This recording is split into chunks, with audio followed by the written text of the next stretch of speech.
It's exactly 12 months ago since we decided as a family to walk away from our life in the UK, literally leave our careers behind, break away from the 9 to 5 and just take a family gap year, soak up our 6-year-old before we blinked and she turned 15. And they say time flies when you're having fun, but boy, that year has gone quick. So those people out there who are watching this and thinking, is there a different way to do life? Or we question the same. So I'm going to share what we found having had that year with our 6-year-old. It's cost us less to travel the world than it has to live back in the UK.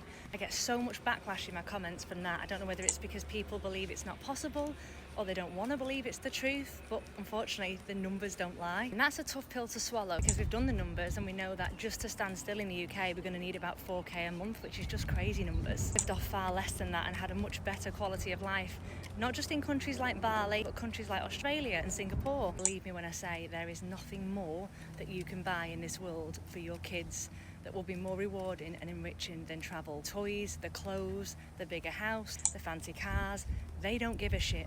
That's our social conditioning. Their currency is your time and your attention. I can say that now because I've had this lived experience. However, back in the rat race, I also thought the same. And I also constantly felt that pull back home where you've just not got the time to be able to give your kids the energy that they need because you're tired from work, you're doing the lunch boxes, you're doing the school run. It never ends, that mental load. And this year has completely shifted our perspective. It's opened our eyes to what's important, what we need to be able to live comfortably and how we can create a more meaningful life. We'll never ever feel ready. I cannot put into words the worry we felt about making this decision. Thinking about the career I'd been in for 15 years, it was all I knew. How would I get another job? What about school? What if we take our 6-year-old out and she loses a place?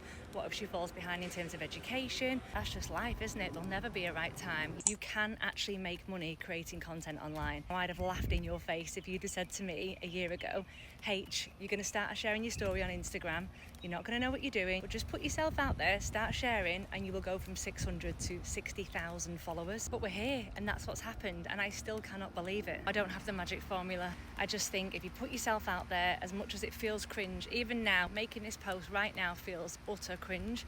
However, I'm doing it because if it inspires 1 or 2 people, then sod it. But the thing we forget and we don't give ourselves enough credit for is we've all got transferable skills that we can take across to social media and use to our benefit and open doors and create opportunities. And that's what I'm doing. I'm on this journey. I'm trying to figure it out. I'm living proof that what starts off as a few social media posts can quickly turn into a monthly income for you and your family. So it absolutely is possible.